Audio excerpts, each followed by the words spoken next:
Bom, então nós vamos dar início às atividades dessa tarde. Dando bem-vindo a todos, os que já são da casa e os novos, sejam bem-vindos. Pedimos que todos desliguem os celulares ou deixem no modo de vibração, se for necessário.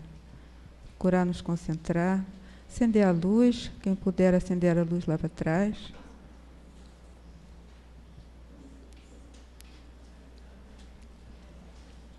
Então, eu vou apresentar aqui quem vai falar hoje. Na leitura do Novo Testamento, no estudo, será o Vitor, que vai falar de Lucas, capítulo 4, versículo 40 e 41. Quem vai ler a página e a prece é o Carlos. E a palestra, a nossa irmã Nilska, vai falar sobre adoração a Deus.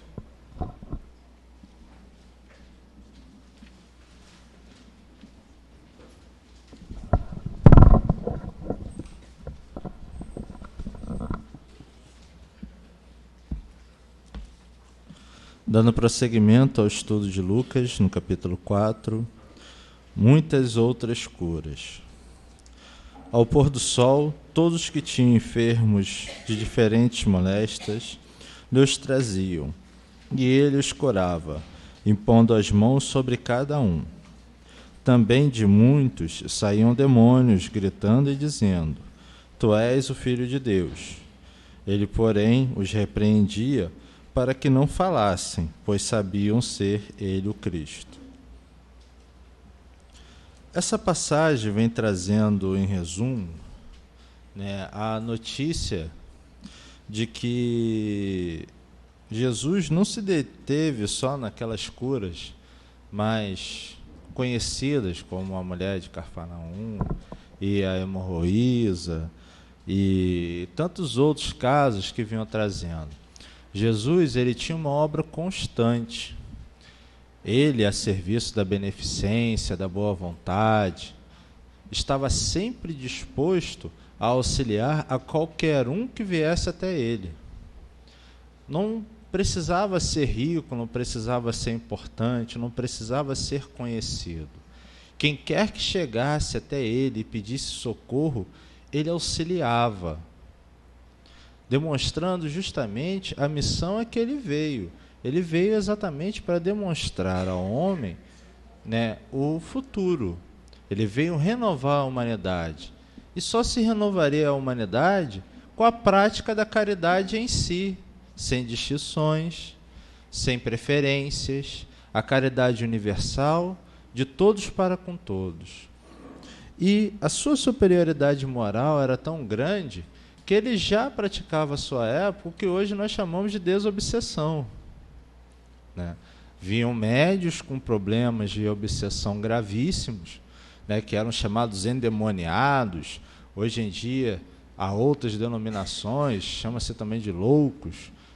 Pessoas com problemas de mediunidade que ficavam sob o jugo de espíritos a quem elas tinham algum tipo de comprometimento, eram ali salvas por Jesus, não no sentido de que Jesus simplesmente expulsava os demônios.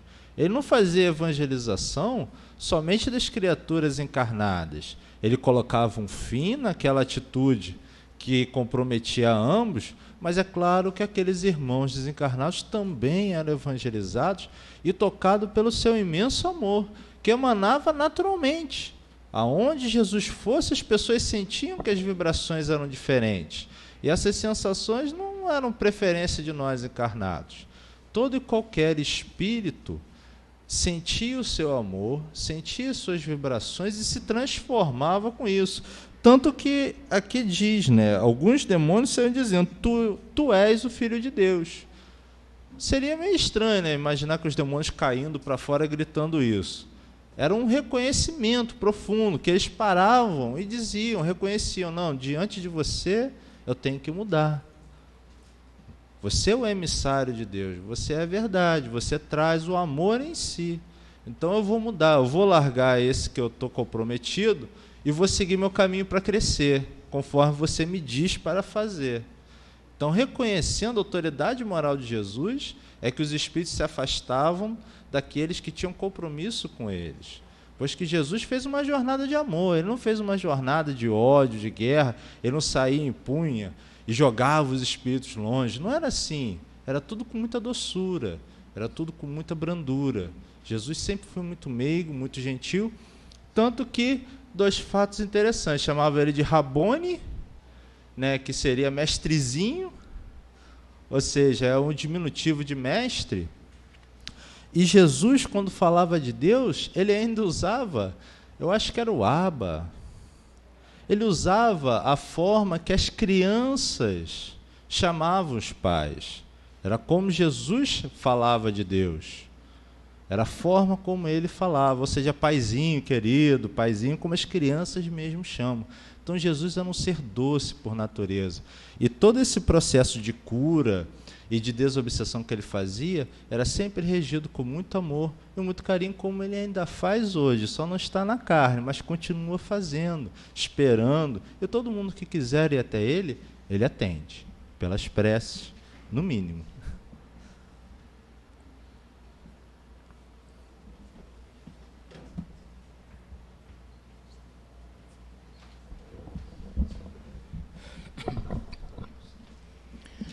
Boa tarde a todos os irmãos presentes, encarnados e desencarnados. Hoje nós vamos ler a página do livro Vivendo o Evangelho, volume 1, psicografia de Antônio Badu e Filho, pelo Espírito André Luiz. Evangelho redivivo. O Espiritismo é o Evangelho redivivo. O Evangelho diz que a fé transporta montanhas. O Espiritismo anota que a força da fé está na razão. O Evangelho diz que não se põe a candeia debaixo do alqueire. O Espiritismo evidencia a todos a luz do conhecimento espiritual. O Evangelho diz que é preciso nascer de novo. O Espiritismo acentua a reencarnação como veículo de aperfeiçoamento. O Evangelho diz que há muitas moradas na casa do Pai. O Espiritismo refere-se aos mundos habitados em diferentes escalas de evolução. O Evangelho diz que se operam curas e milagres. O Espiritismo estuda os fenômenos mediúnicos e suas nuances. O Evangelho diz que os aflitos são bem-aventurados. O Espiritismo expõe com clareza as causas das aflições. O Evangelho diz que os pobres de espírito têm o reino dos céus. O Espiritismo exalta a humildade como virtude essencial. O Evangelho diz que não se pode servir a Deus e ao dinheiro. O Espiritismo ensina a utilidade providencial da riqueza. O Evangelho diz que há trabalhadores da última hora. O Espiritismo indica que sempre é tempo para o serviço do bem. O Evangelho diz que se há de ser perfeito. O Espiritismo assevera que a perfeição é o objetivo da transformação moral. O Espiritismo desenvolve, completa e explica claramente e a todos os ensinamentos evangélicos, guardados sob a forma alegórica, razão pela qual Jesus e Kardec estão sempre afinados. O Mestre Divino resume o Evangelho os mandamentos que afirmam o amor a Deus sobre todas as coisas e ao próximo como a si mesmo. O discípulo fiel, seguindo-lhe os passos, apresenta a doutrina espírita, proclamando com ênfase: fora da caridade não há salvação. Bom, agora vamos fazer a prece inicial, vamos fechar os nossos olhos, vamos nos acalmar, vamos entender que nós estamos imersos em uma atmosfera de amor, de paz, de equilíbrio e de harmonia. Então vamos aproveitar essa atmosfera para que nós possamos nos sentir melhor ainda. Querido Jesus, nós agradecemos oportunidade de estarmos aqui todos reunidos, imersos nessa atmosfera que de Ti vem, que nos faz tão bem. Pedimos a Ti, Jesus, que possas abrir os nossos ouvidos para os ensinamentos que serão proferidos pela irmã Nilska da maneira mais simples, para que nós possamos aprender e que possamos aplicar em nossas vidas no dia a dia. Obrigado, Jesus. Nós agradecemos em nome de Deus, nosso Pai, e de Maria, nossa Mãe. Obrigado e fique conosco.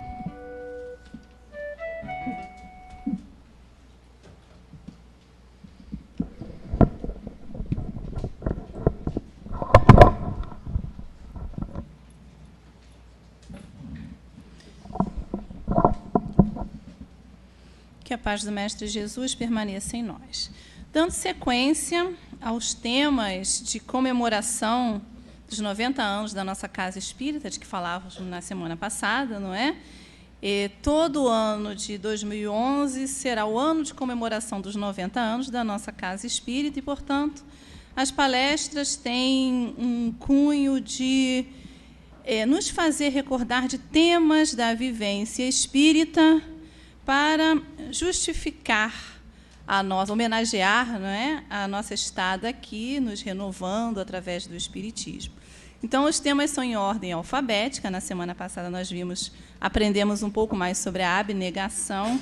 E hoje, nós, dando sequência, falaremos sobre a adoração a Deus, né, dando um qualificativo à adoração a Deus. E o Livro dos Espíritos será a nossa referência base, já que tem um capítulo inteiro dedicado à adoração enquanto uma lei divina. Então, o Espiritismo apresenta a adoração como uma lei. Adorar, todos nós conhecemos o significado desse verbo, não é? Elevar o pensamento, numa tradução livre, sem pegar a tradução de nenhum dicionário, não é? E vinculando à nossa temática espírita, elevação do pensamento, valorização de algo que se reconhece como importante, como passível de ser evidenciado. Então, numa tradução livre, que todos nós evocamos quando falamos da palavra, do verbo adorar, é nesse sentido. A adoração a Deus, no entanto, vai se revestir de algumas particularidades que são interessantes de analisarmos à luz da doutrina espírita.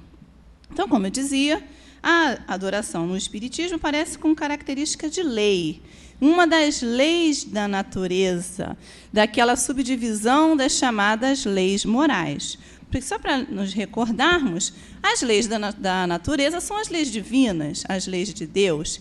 É o código de princípios que rege o universo, desde o micro até o macro. Então, o universo é todo regido por leis. O conjunto dessas leis constitui a providência divina. Dentre essas leis pelas quais Deus rege o universo, existem aquelas que são do domínio das ciências físicas, chamadas leis físicas, que impressionam os sentidos materiais e, por isso, são bastante estudadas pelos cientistas, por aqueles que vêm à Terra com a tarefa de estudá-las, desenvolvê-las, dar-lhes uma utilidade no mundo prático, no meio prático, e, assim, colaborar com Deus na regência, na organização do universo. A lei da gravidade, a lei dos fluidos, a lei que rege a eletricidade, todas aquelas leis que a gente estuda na escola e que geralmente são difíceis, né, de aprender, mas são as leis do campo da ciência material, são as leis físicas, que são leis naturais, que são, portanto, leis divinas. As demais leis, chamadas leis morais, elas não impressionam diretamente os sentidos materiais. Daí serem mais difíceis de serem percebidas, e principalmente desenvolvidas. As leis físicas, a partir do momento em que a gente aprende como elas se estabelecem, quais são os seus princípios, quais são os seus postulados, a gente aprende a dominá-las e fazemos prodígios. O progresso da humanidade se deu graças ao conhecimento e utilização dessas leis físicas em benefício da comodidade para a vida humana. As leis morais, entretanto, elas são mais difíceis de serem aprendidas, de serem apropriadas e de cada um de nós a dominarmos e colocarmos cada uma delas em proveito da sociedade. Por quê? Porque exige a reforma de cada um, a reforma de si próprio. A vivência das leis morais é algo que não se manipula exteriormente, e sim se manipula interiormente. Tem a ver com autoconhecimento, tem a ver com o descobrimento das suas potencialidades, das suas mazelas, e tem a ver, como falamos e repetimos, com a reforma de si mesmo. Então, uma dessas leis é a lei de adoração, onde Kardec discrimina aqui no Livro dos Espíritos alguns conceitos. Kardec começa perguntando em que consiste a adoração, que é o tema da nossa palestra de hoje. Na elevação do pensamento a Deus. Deste, pela adoração, aproxima o homem à sua alma. Então, a adoração é algo natural que faz com que o homem se aproxime de Deus através do pensamento. O sentimento de adoração a Deus é inato na criatura humana. Quando fazemos a análise da evolução da ideia de Deus, vamos lá no ponto principal, no início da concepção da ideia de Deus. É lá que nasce o sentimento de adoração a Deus.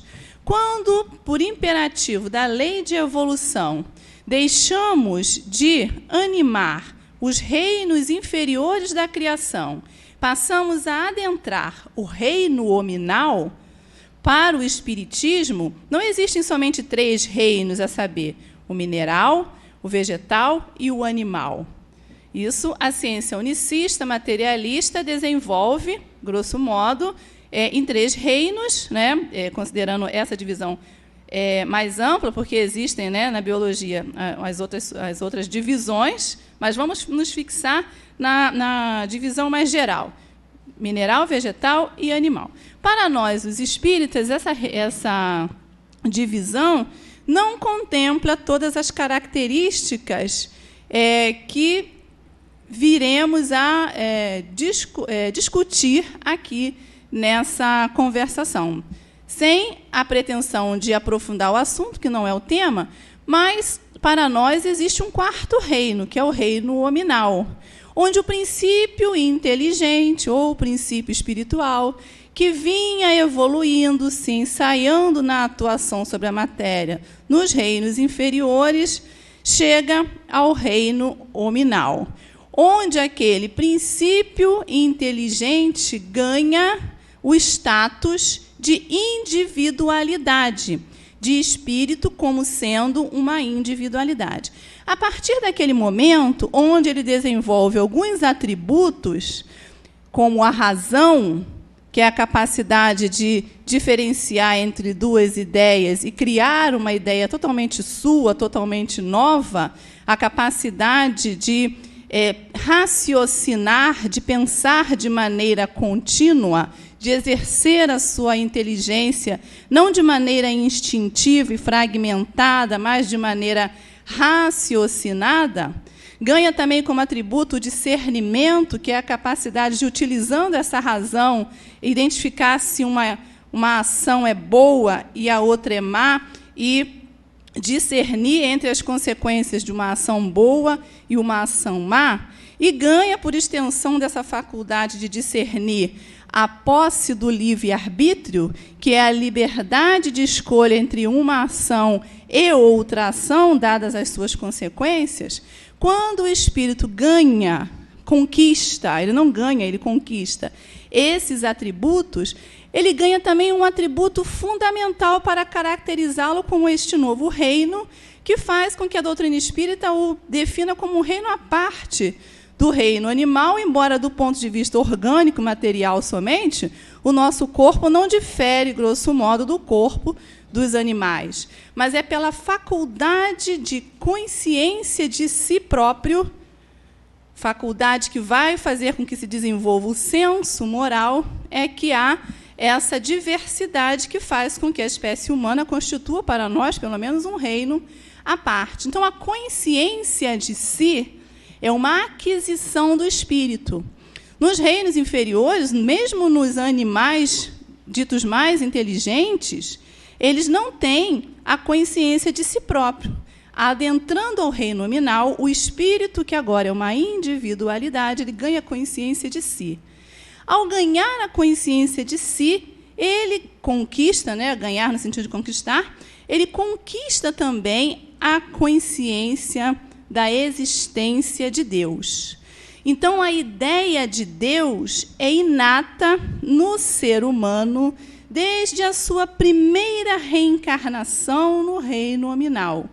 Se a gente for fazer um paralelo com a história e com a ciência, com a história natural, com a ciência, a gente vai identificar esse homem lá na pré-história, naqueles chamados homens das cavernas, nas suas mais diversas denominações, que foram dadas a posteriori, quando os arqueólogos descobriram fósseis de crânios, não é? E batizaram pela idade dos ossos os homens como homens de Neandertal, Australopithecus, o homem de Cro-Magnon, o Homo sapiens, o Homo sapiens sapiens, e de vez em quando aparecem umas subdivisões aí. Quem acompanha e quem estuda, né, os professores, logicamente, sabem de todas essas definições. Mas, se a gente for generalizar e chamar todos de homens da caverna, lá nos homens das cavernas, na pré-história, a gente já tem espíritos e individualidades que têm a ideia inata de um Deus. Não a ideia que temos hoje, que nos esforçamos hoje para aprender. Porque quando cada um de nós adentrou no estudo sistematizado da doutrina, ou leu pela primeira vez o Livro dos Espíritos, está lá. Questão 1. O que é Deus? Começa pela pergunta. Não é mais quem é Deus. Porque a gente aprende, quando é criancinha, aqui, nessa encarnação, quem é Deus, né? Com aquela ideia do Deus antropomórfico, feito à imagem e semelhança dos homens. O Livro dos Espíritos vem inovando na pergunta: o que é Deus? Que te faz pensar que Deus não é um ser ou um ente. Deus não é uma criatura, porque assim teria sido criado. E quem o criaria? Então, a gente vê lá a pergunta: o que é Deus? Aí vamos, logicamente, ler a resposta. Deus é a inteligência suprema de todas as coisas, a causa primária do universo. Ótimo! No primeiro dia de aula no ESD, nós já sabemos o que é Deus. Será que sabemos? Aí nós vamos para casa refletir na pergunta e na resposta, e vem todos aqueles questionamentos. Ah, Deus não é um ser, então ele não é um espírito. Não, porque os espíritos são criados por Deus. Porque se ele fosse um espírito, ele teria sido criado, e o ser que o tivesse criado, esse sim é que seria Deus. Mas Deus, então, não é um ser, ele é uma inteligência, ele é incriado? Sim, ele é incriado. Mas como é que justifica uma coisa que não teve início e que não vai ter fim? A nossa capacidade de compreensão não nos dá conta de explicar isso. Isso é do ramo da filosofia, é do ramo da análise, do questionamento, né, dos amantes do saber, que vão buscar, por aproximações sucessivas, não sei se é assim, entender essa questão, mas não é algo que possa ser provado empiricamente. Eu não posso definir e apresentar uma argumentação de o que é Deus, de um ser que é incriado, que não teve início, mas que vai ter fim. Porque se nós imaginássemos Deus tendo um início, o que havia antes do início de Deus? Era a pergunta que eu fazia quando estava no catecismo, que tinha 9 anos. O que existia antes de Deus? E que nunca nenhuma catequista soube me explicar. Porque se você pensa que ele foi criado, o que havia antes dele ser criado e quem o criou? Mesmo que ele tenha se feito a si próprio. Se ele se fez a si próprio, quando foi que ele se fez? Imediatamente a noção tempo e espaço, que rege a nossa vida nesse estágio, ela se apresenta para nós. Então, sabermos hoje que Deus é a inteligência suprema do universo não nos dá uma definição clara de Deus. De modo que os próprios espíritos vão nos dizendo que nós vamos aprendendo a compreender Deus à medida que o véu se dissipa da nossa consciência, ou seja, à medida que nós vamos evoluindo. Mas mesmo sem ter essa noção clara, essa ideia clara de Deus, nós temos a ideia mais clara que se pode ter sobre essa inteligência superior a todas as outras inteligências, que não teve começo e nem terá fim, que é eterna, uma inteligência, né, perene, né, para sempre, sem início e sem fim. Essa ideia, mesmo equivocada, mesmo truncada, mesmo cheia de erros, ela começa a povoar a consciência ainda muito estreita dos primeiros espíritos, das primeiras encarnações dessa individualidade. E aí, se nós formos pedir ajuda aos arqueólogos, aos paleontólogos, aquela turma que estuda as civilizações antigas, a gente vai ver nas revistas, nos programas de televisão, aquelas demonstrações de que eles já adoravam a Deus.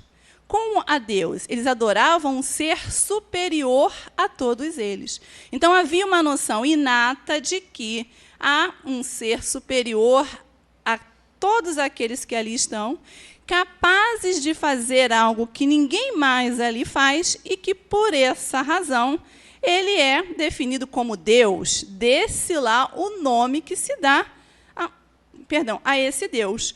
Então, para os homens primitivos, a natureza ela era uma força totalmente incógnita. Não se conheciam as estações da natureza, não se conheciam as maneiras pelas quais as estações se davam, os ciclos da natureza, e muito menos os meios de interferir na natureza, como hoje a ciência nos permite prever, ainda não com tanta resolutividade, né? As enchentes, as ondas de calor, as frentes frias. Então, eles estavam à mercê das intempéries. A natureza era uma força superior a todas as outras. Então, era o Deus.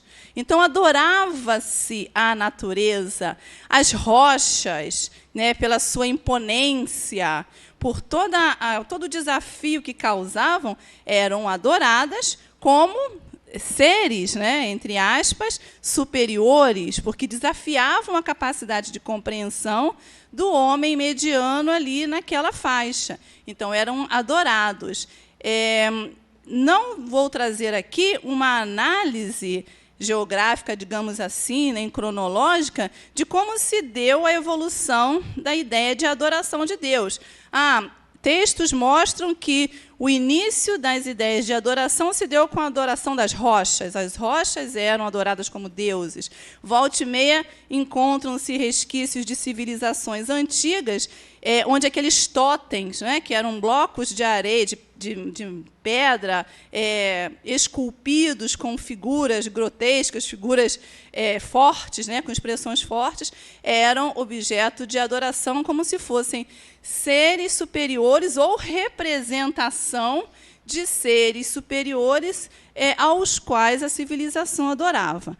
A natureza, principalmente, aí vamos avançar um pouco mais na civilização, não mais falando dos homens pré-históricos, mas das raças primitivas, mas com já um certo grau de desenvolvimento. Vamos citar os nossos índios aqui, por analogia, por aproximação, a adoração dos fenômenos da natureza e, notadamente, pela ação que os espíritos, durante todos os tempos, tiveram sobre a matéria, a adoração de seres, espíritos, que se apresentavam como potências, como deuses, fazendo surgir aí, num avanço muito grande na linha do tempo que nós estamos nos propondo a narrar, o politeísmo como forma de adoração de vários deuses, que, na realidade, seriam a adoração, as formas de adoração de espíritos que, por realizarem fatos que era de desconhecimento da grande maioria, tomavam para si o atributo de deuses. Então, a adoração, isso tudo é uma introdução para falar que a adoração, como Kardec pergunta aqui, aos espíritos e eles respondem, é um sentimento inato na criatura como da própria existência de Deus. Então, quando o ser identifica esse sentimento de que há um ser supremo, ele imediatamente se predispõe, por um sentimento inato, a adorar, a valorizar, a louvar esse ser que é superior a si próprio. A adorar, a valorizar como forma de receber a proteção desse ser, desse Deus, e como forma de mostrar para ele o seu reconhecimento de que ele é superior, que esse ser é superior a ele, criatura. Sentimento inato, a consciência da sua fraqueza leva o homem a curvar-se diante daquele que o pode proteger. É a ideia inata da adoração. Se nós formos fazer uma análise bem livre, já que o Espiritismo, por ser uma fé raciocinada, nos permite fazer essa espécie de análise, a gente vai ver resquícios da adoração nos reinos inferiores, antes do reino, principalmente no reino animal.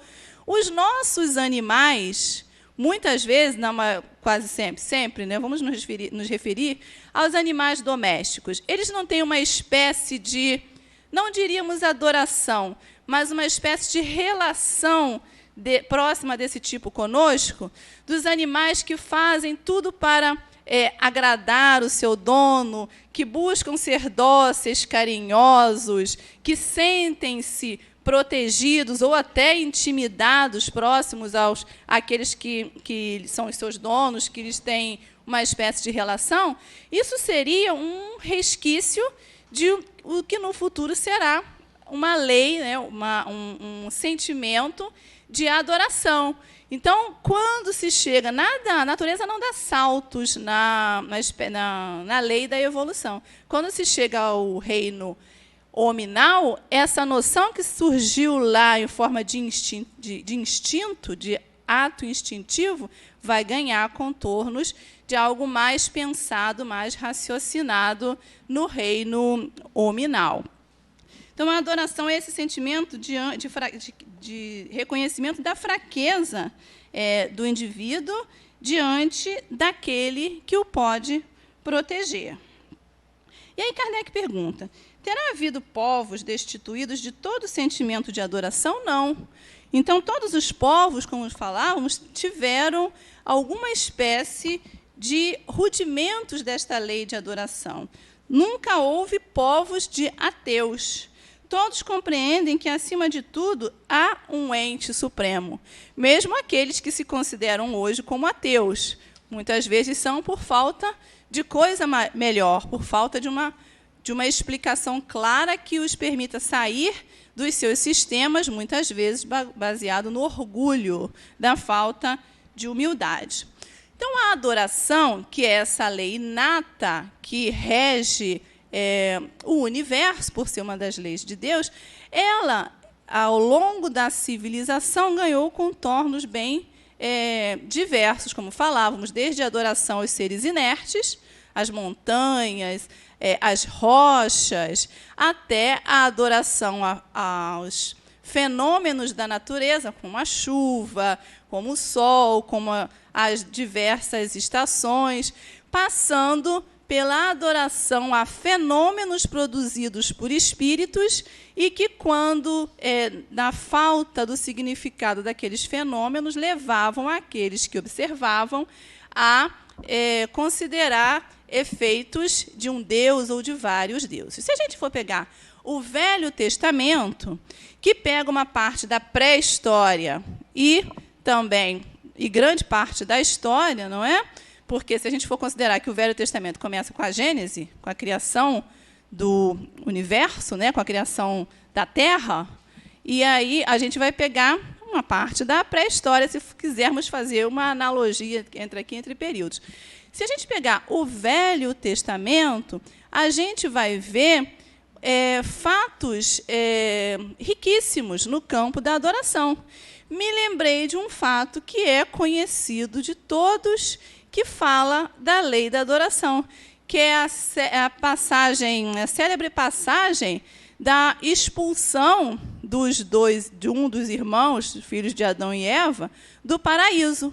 Então está lá na Gênesis, né, o momento em que Deus cria o primeiro casal, cria o homem, e a partir daí, a partir da costela do homem, ele cria a mulher, abrindo-se parêntese para explicar que o Espiritismo apresenta, através da Gênese espírita, o aspecto alegórico dessa passagem, explicando a função dela ali no Velho Testamento, a função dessa passagem que tinha o objetivo de esclarecer sobre certos fatos do estabelecimento de determinados povos aqui no planeta, mas com contornos alegóricos que eram da civilização em questão, sem assumir aqui que estamos acreditando que foi dessa maneira. Quem estuda o Espiritismo já tem a explicação do raciocínio, da lógica, do bom senso para o fato. Mas a Bíblia, nessa passagem alegórica, mostra que Deus criou o primeiro homem e, a partir dele, criou a mulher. E os dois procriaram e haviam 2 filhos, Caim e Abel. Eu nunca sei quem foi morto e quem sobreviveu. Então, vamos partir do pressuposto que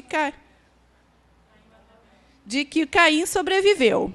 Então, a passagem mostra que os 2 viviam lá no paraíso, no Jardim do Éden, e cultivavam as plantas que estavam lá, né, naquele belo pomar. Eles cultivavam as melhores plantas e cada um tinha a sua área de atuação.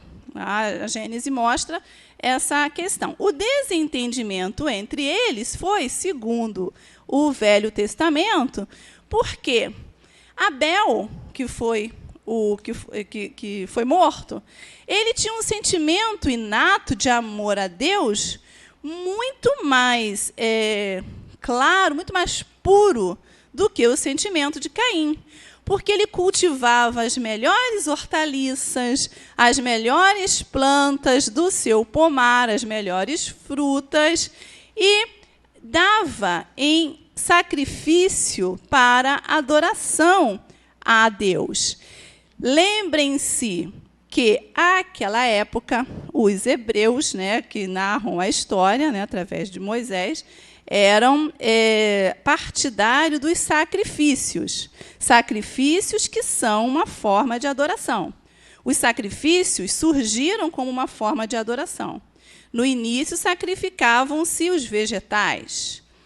Mais à frente, quando o teor do pedido que geraria o sacrifício começa a aumentar em importância, entende-se que se deveria sacrificar algo mais importante. Então, começam-se os sacrifícios dos animais.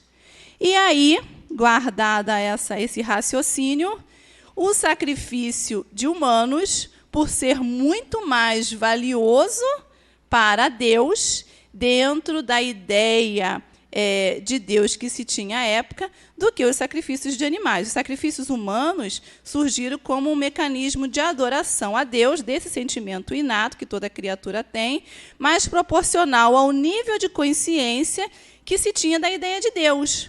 Por conceber um Deus antropomórfico, ou seja, a imagem e semelhança do homem, ou seja, com todas as suas imperfeições, porque a ideia de se pensar um homem perfeito ainda estava muito distante da realidade de criaturas recém-saídas da infância. Então, a ideia que se tinha de Deus, um ser irascível, um ser punitivo, fazia com que se entendesse a necessidade de fazer sacrifícios muito valiosos para ganhar dessa divindade o respeito, a proteção, reconhecendo a sua fraqueza e se curvando diante daquela autoridade reconhecida. Então, os sacrifícios foram, durante muito tempo, ao longo da história antiga, e na medieval também, se formos analisar, uma fonte de adoração a Deus. Então, nesse capítulo do sacrifício e na ideia inata de adoração, estamos lá no paraíso, no jardim do Éden, onde Abel seleciona as melhores plantas, as melhores frutas, as melhores hortaliças e leva em sacrifício para Deus. E Deus fica muito feliz e ama muito a Abel, porque Abel se preocupa em fazer algo para adorá-lo. Então, aquela ideia de se receber elogios, não é? Aquela ideia da adoração. Deus, então, começa a amar mais Abel do que a Caim. Como se Deus, na ideia equivocada, fosse parcial, pudesse amar mais um do que o outro filho. Nós aprendemos no Espiritismo que Deus ama indistintamente todos os seus filhos. Por isso que os criou todos simples e ignorantes, sem saber, com o mesmo destino, a perfeição, que é o fanal de toda criatura, a glória estelar, a característica de espíritos puros. Mas, na ideia do Velho Testamento, nessa tentativa de interpretar a Gênese planetária, estamos lá diante desse quadro. Caim não se preocupava em dar as melhores verduras, as melhores frutas, as melhores hortaliças para Deus, não.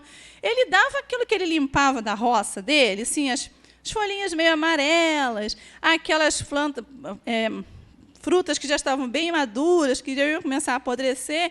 Então, ele separava e aquelas ele dava em sacrifício. Me abre uma lacuna.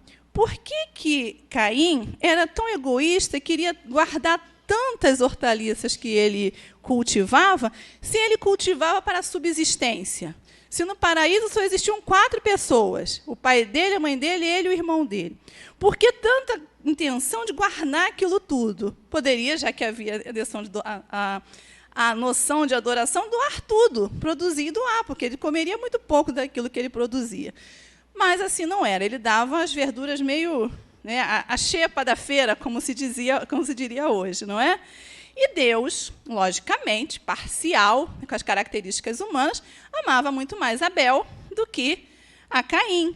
E isso fez com que Caim se tomasse de inveja, de ciúmes, de todos os sentimentos torpes que a criatura ainda não evoluída guarda como sombra dentro de si, fazendo com que ele tramasse a desencarnação do irmão e gerasse a expulsão, juntamente com outras circunstâncias que se deram lá no paraíso, entre a mãe e o pai dele, de todos eles do jardim do Éden. E o restante da história todos conhecem, não vamos aprofundar aqui. Então, uma história clássica que mostra que a adoração é uma ideia inata que os povos antigos vêm multiplicando e vêm sendo, inclusive, motivo de que se estabeleçam como textos sagrados. Então, são histórias que entraram para a história religiosa como textos sagrados, impossíveis para determinadas religiões de serem questionados, sob pena de você ser considerado herege àquela religião, não é? Blasfemador, considerando as palavras de Deus, como se o Deus, antropomorficamente falando, houvesse aberto a boca e falado, que mais não são noções que a criatura trazia e traz da observação dos fatos do dia a dia e de uma explicação para a observação, para os fatos observados. Então, lá no Velho Testamento, a gente tem inúmeras passagens que mostram as adorações, as maneiras de se adorar a Deus. Muitas equivocadas, muitas outras que engendraram crimes muito dolorosos, porquanto, se a ideia inicial de um sacrifício era agradar a uma divindade, a observação que, com esses sacrifícios, poderiam-se alcançar duplo fim, fizeram com que eles se transformassem em atos de crueldade. Ou seja, como falávamos, a adoração era princípio de recursos da natureza. Passam a ser de animais e, mais à frente, sacrifícios humanos, porque uma vítima humana seria muito mais agradável a Deus do que uma vítima animal ou vegetal. Quando se passa a ter essa ideia de que deve-se sacrificar vítimas humanas, referendadas, inclusive, pelas seitas antigas, pelas crenças antigas, não vamos chamar de religiões, por falta de um código de princípio doutrinário que as definam como religião, mas de crenças antigas.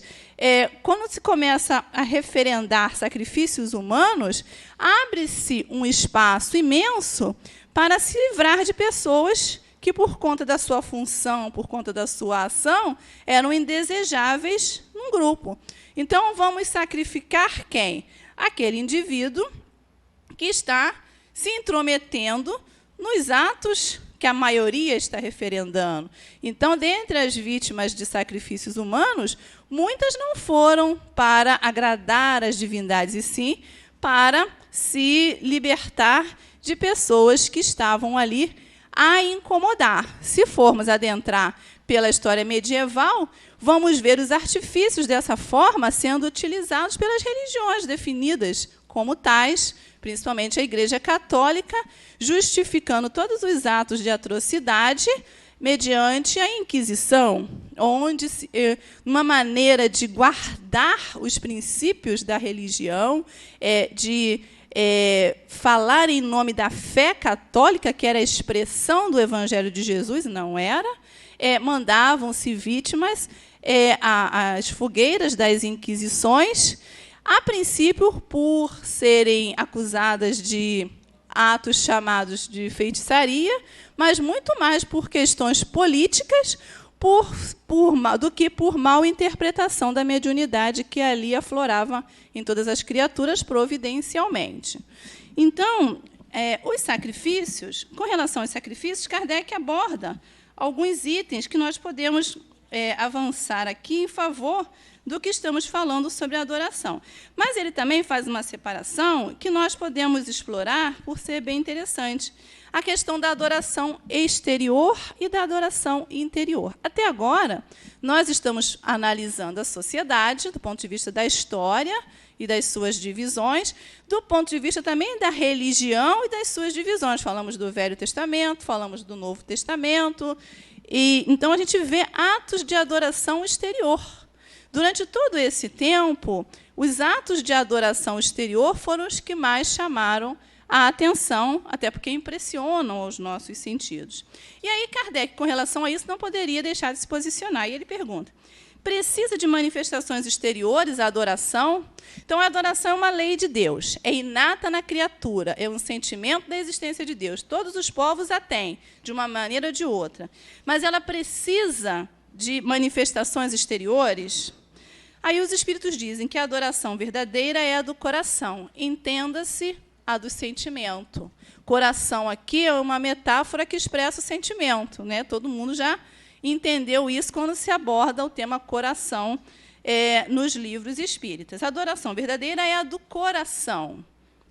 Em todas as vossas ações, lembrai-vos sempre de que o Senhor tem sobre vós o seu olhar. Uma linguagem também bem característica dos atavismos da ideia do Deus antropomórfico, o olhar de Deus, como se aquele ser supremo lá no alto estivesse olhando para baixo, catalogando os nossos atos, anotando num livro para poder cobrar de cada um de nós na hora certa. Está vendo? Você fez isso, agora receba aquilo. Quando o Espiritismo vem depurar essa compreensão e nos mostrar que o olhar de Deus, a que se refere o texto, é, na realidade, a providência divina, que é esse conjunto de leis que pensou em tudo, que rege tudo. Não há nenhuma situação com relação ao universo que não tenha uma lei de Deus a regê-la.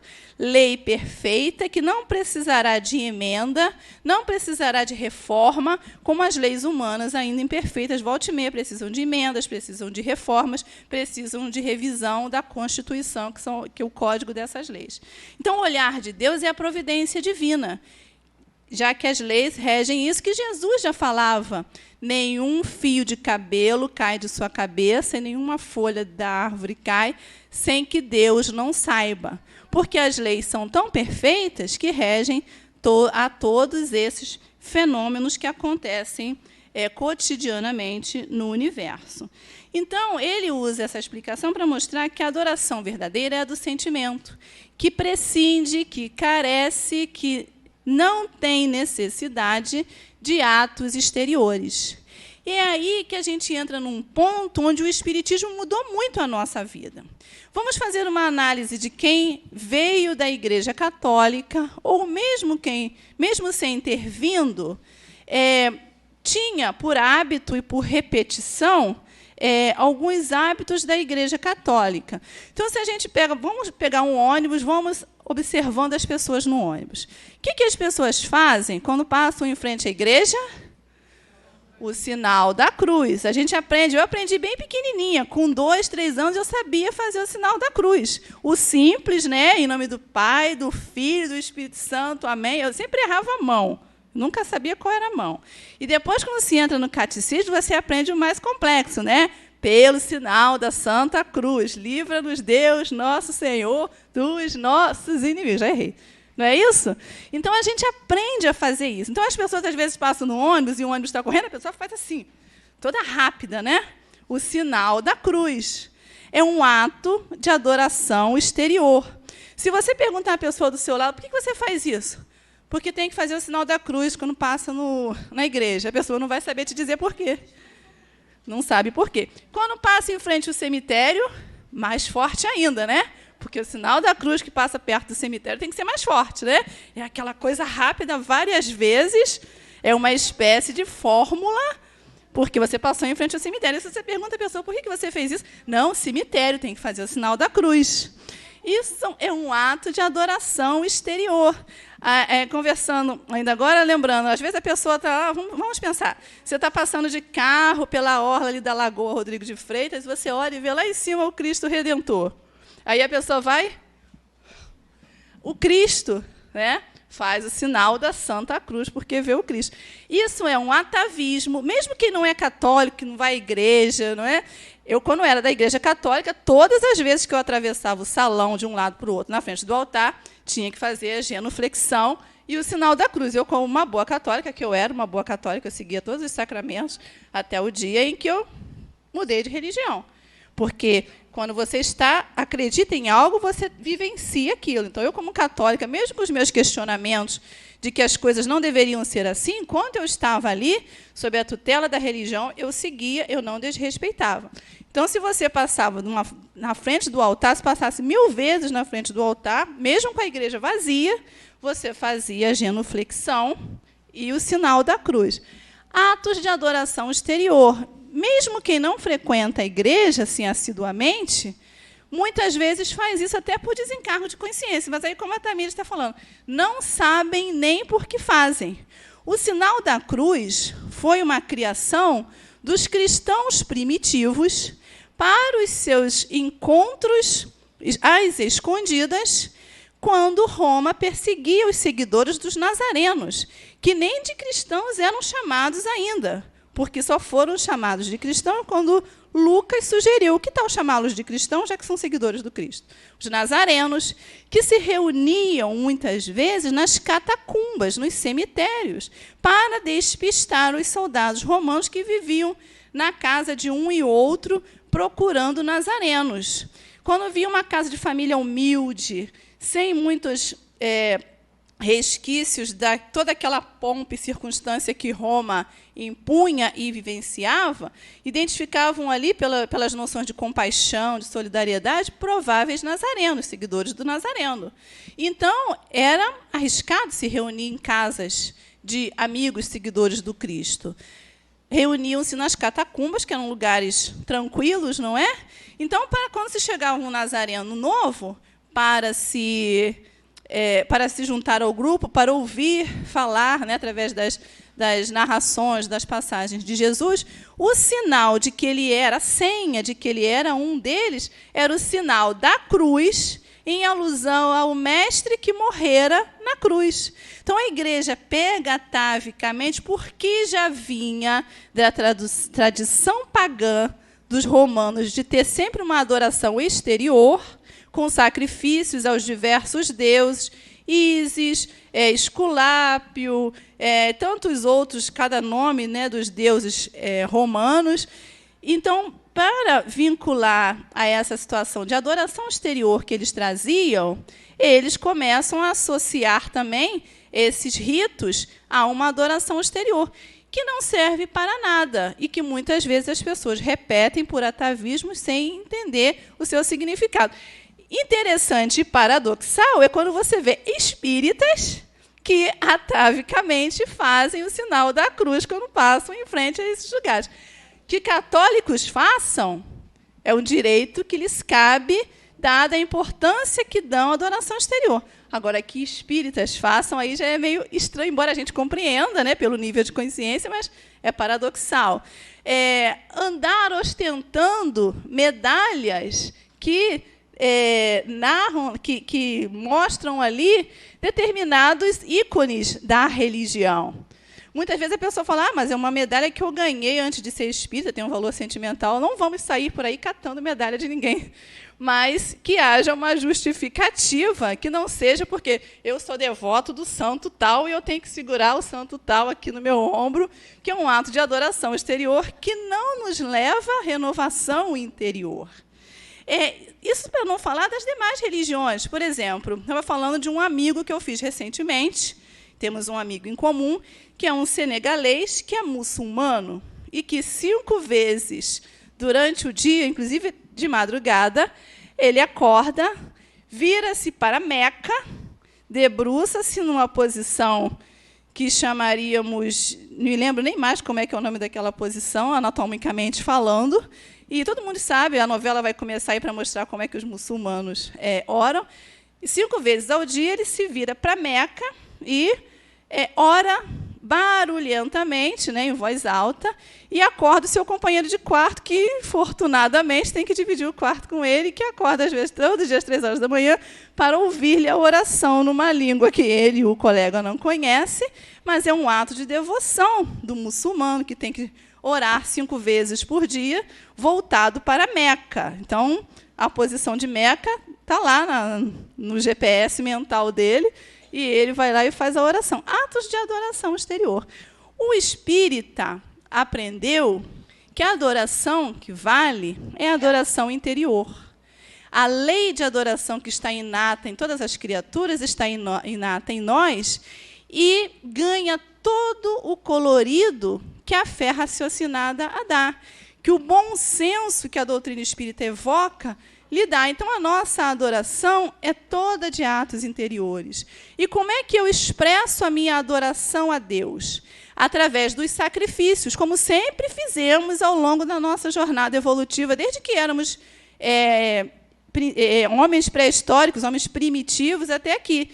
Sempre adoramos a Deus e sempre usamos os sacrifícios para adorar a Deus. Só que hoje, como espíritas, o sacrifício que nós entendemos que mais agrada a Deus é o sacrifício daquilo que ainda é tão importante para nós e que ainda pensamos 2 vezes antes de querer abrir mão deles. Então, é o sacrifício do orgulho em favor da humildade, o sacrifício da compaixão em favor o sacrifício da falta de caridade em favor da compaixão, o sacrifício da maledicência em favor da indulgência, do perdão, da benevolência. Então, esse é o sacrifício que o espírita faz, que Jesus já ensinava por conta da segunda grande revelação, que foi a apresentação da Boa Nova do Reino, o Evangelho.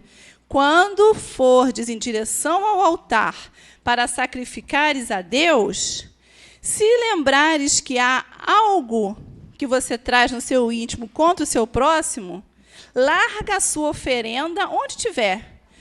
Volta, reconcilia-te com o teu inimigo, depois volta e continua o seu sacrifício. Porque o sacrifício mais agradável a Deus é aquele que você faz do seu rancor, do seu ódio, do seu egoísmo, da sua intolerância, em favor da reconciliação, em favor do perdão. Então, Jesus já deixava isso bem claro numa época em onde os sacrifícios materiais eram ainda muito claros. Sacrificavam-se pombos, cabritos, carneiros lá no templo. Imagina, matavam lá e o sangue escorria. E toda aquela situação, porque ainda se achava que Deus iria ficar feliz com aqueles sacrifícios materiais. E aí Jesus chega sem violentar consciências, mas fazendo refletir, mostra que é muito mais agradável você sacrificar algo que está dentro de si, vencer todo aquele ódio que você tem do seu próximo, a mágoa que está guardada, o desejo de nunca mais olhar para a cara daquela criatura, mas, em nome do respeito que você vota a Deus, você voltar e se doar, se apresentar para Ele com indulgência, com amor. E aí, se você quiser depois ir lá e fazer a adoração exterior, ela não vai ter nenhuma importância maior do que a importância que foi aquele ato de sacrifício das suas imperfeições. Então, o espírita já é consciente de que a adoração que nos compete é essa. O espírita tem profundo respeito por Deus e por todos os espíritos que fazem a sua vontade, mas não se presta à adoração exterior. Razão porque não se prende a rituais de outras religiões, como batismo, como casamento, como extrema-unção, como crisma, porque os aspectos da adoração do espírita são todos interiores. Nenhum de nós pode dizer do grau de respeito que temos uns e outros pela divindade pelos atos exteriores, porque é todo interior. E nenhum de nós deseja que essa adoração, que esse respeito, seja evidenciado. Ninguém deseja elogios por conta dessa situação. E aí, para finalizar, lembrando um texto do Marco Prisco, que fala a respeito do assunto, que se intitula O Seu Alcance, onde ele diz: você tem um compromisso com a vida, não somente na rotina diária, nem tampouco com os trabalhos através dos quais a ofere lucros. Cumprir o dever de qualquer jeito, todos o fazem. A você compete fazer algo mais. Utilize a hora extra num serviço extra. A necessidade de muito repouso, às vezes, é apenas preguiça. Adicione bom humor e disposição jovial às tarefas do cotidiano. Quem serve com alegria produz mais e melhor. Dilate a simpatia em seu redor. A cordialidade é irmã do êxito. Quanto seja possível, observe como os outros se conduzem no trabalho nobre e evite fazer tudo quanto você reprova ou acha errado neles. O homem sábio não censura, ensina pelo exemplo. Reivindique para a própria experiência o salário da serenidade nos labores habituais, permanecendo confiante em qualquer situação. Agir com acerto é título que dignifica o homem. E aí, para finalizar, vamos ao fim da mensagem, que é muito claro. Dispense o elogio nas suas atividades. O salário mais digno para o servidor é a satisfação, sempre nova, de haver feito o melhor que pôde. Então, essa é a adoração do espírita, interiormente fazendo o melhor que pode, como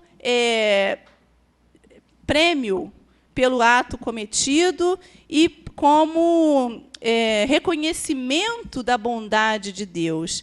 Que Deus nos abençoe e que possamos continuar adorando a Deus pelas nossas ações.